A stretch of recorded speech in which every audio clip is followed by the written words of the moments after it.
Your golden retriever is wagging their tail right now. And so is your neighbor's Shiba Inu, 3 doors down. And you both look at those wagging tails and think the same thing. My dog is happy. What if I told you those two tails are not saying the same thing at all? What if I told you that the same gesture, performed by 2 different breeds, can mean 2 completely different things in the underlying nervous system of each dog, and that millions of owners across the world are reading their dogs through a filter that was never designed for the breed they actually live with? Welcome to Cute Pet Family. Subscribe right now, because what you're about to learn will change the way you understand one of the most universal canine gestures. And once you see the difference between breeds, you will never read a tail the same way again. Let's start with what everyone assumes. Tail wagging means happiness. This interpretation has become so universal that it functions as a kind of folk wisdom, crossing every culture and every conversation about dogs on the planet. And while there is a kernel of truth in it, the interpretation is incomplete in a way that has real consequences for how owners interact with their own dogs. Because tail wagging is not a single language. It is a family of languages, and different breeds, shaped by thousands of years of selective breeding for completely different purposes, use the tail in completely different ways. A golden retriever and a Shiba Inu, despite both being dogs, are about as different in their tail vocabulary as 2 cousins who speak completely separate dialects of an ancient language. They share grammar. They share basic emotional categories. But the specific things they are saying with the same gesture are not the same. To understand this, you have to understand something about how breeds came to be.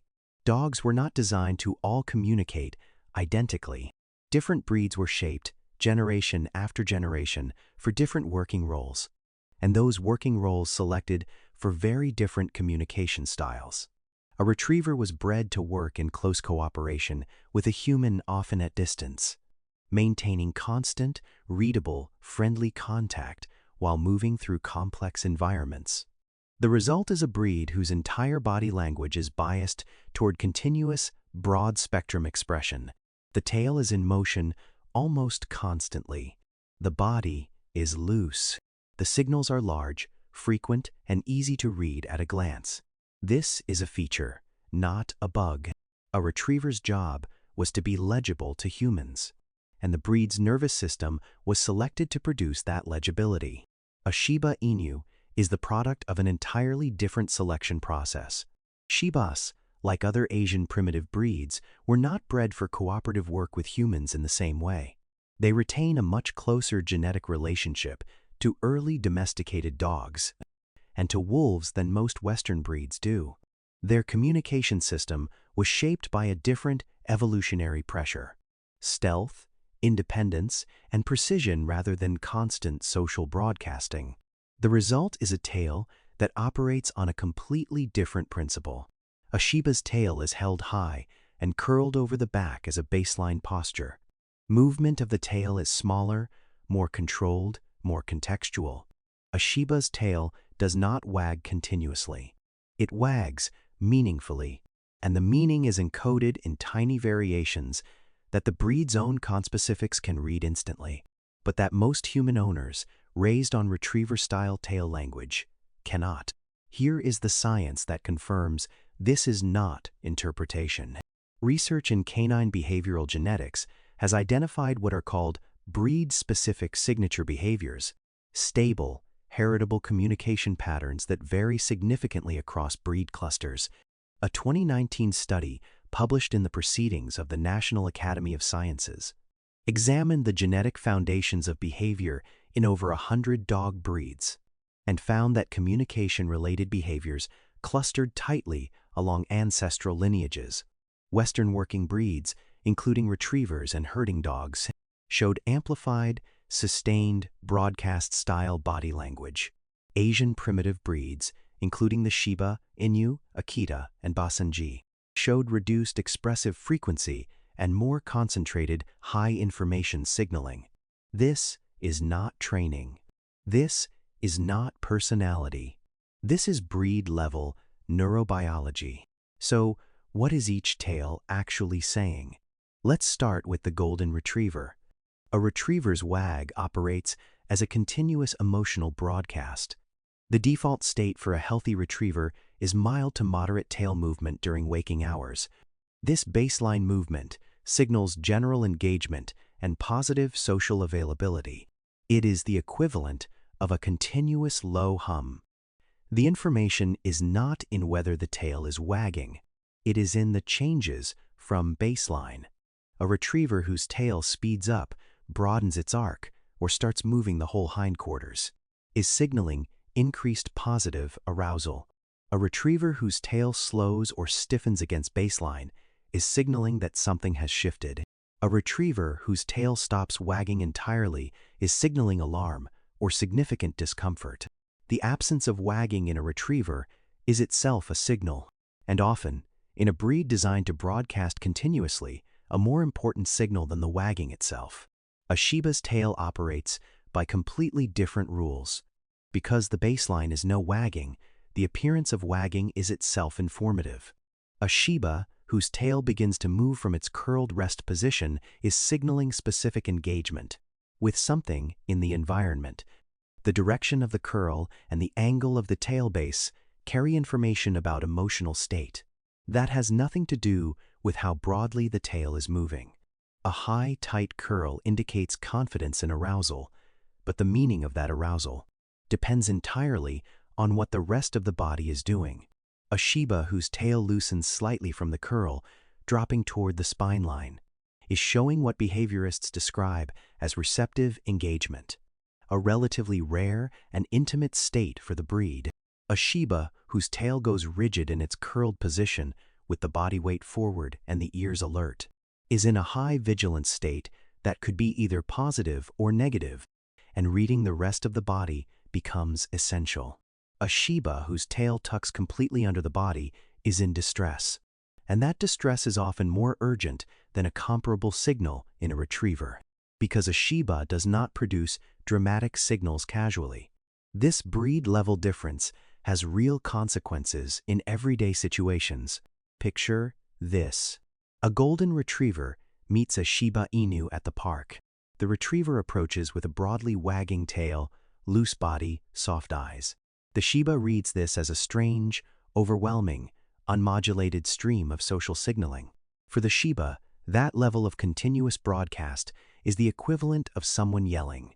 Even when the content of the yelling is friendly, the Shiba responds with a high curled tail and a still body. The retriever's owner reads this as cold or aggressive. The Shiba's owner reads the retriever as inappropriately invasive. Both are partially correct, but neither is reading the other's dog accurately. The retriever is being friendly in the only language it knows. The Shiba is being polite in the only language it knows. They are simply using different signaling systems. There is a second layer to this that matters even more for daily life with your own dog. A retriever owner who learns to read their dog by watching for changes from baseline will pick up subtle emotional shifts before they escalate. A retriever whose tail slows during petting is asking for a softer hand. A retriever whose tail speeds up at the door is anticipating something specific. The vocabulary is rich because the broadcast is continuous. A Shiba owner who applies retriever rules to their dog will miss everything. A Shiba who is content does not wag continuously. A Shiba who is calm does not have a loose tail. A Shiba who likes you may give one slow, deliberate sweep of the tail and then go still. That sweep is, in Shiba vocabulary, the equivalent of a retriever's full body wag. But because the gesture is so small, most owners do not notice it happened, and they spend years interpreting their Shiba as aloof or unresponsive, when the dog has been communicating clearly the entire time in the only dialect it knows. So, what do you do with this? The first thing is to learn your own dog's specific tail dialect. Spend a week observing what your dog's tail does in different emotional states, and catalog the patterns specific to your breed. A retriever owner is looking for variations from constant motion. A Shiba owner is looking for any motion at all and the angle at which it occurs. The second thing is to stop comparing across breeds. The neighbor's dog is not your dog. The internet's dog is not your dog. A behavior that looks identical to a different breed's behavior is almost certainly not saying the same thing. The third thing is the most important. Recognize that your dog is communicating in a system that was tuned across thousands of years to suit a specific working purpose, and honor that system by reading the dog in front of you, not the generic dog you have absorbed from culture. The deeper truth is this: there is no universal dog. There is no single canine language. Every breed is the product of a long evolutionary conversation between humans and dogs that selected for specific ways of expressing emotion, intention, and trust. Your dog is not a generic representative of their species. Your dog is a specific, finely tuned communicator, with a vocabulary shaped by the work their ancestors did. Whether that work was retrieving birds, herding sheep, guarding villages, or sleeping in palace gardens. The tail is one of the oldest and most precise instruments of that vocabulary. Now, you can read it. And once you do, you will never look at your dog the same way again. If this changed the way you see your dog, share it with one person whose dog comes from a completely different breed background and might be misread every day. Subscribe to Cute Pet Family. Every week we decode the signals your pet has been sending. Since the day they came home, they've been speaking. It is time you finally learned to listen.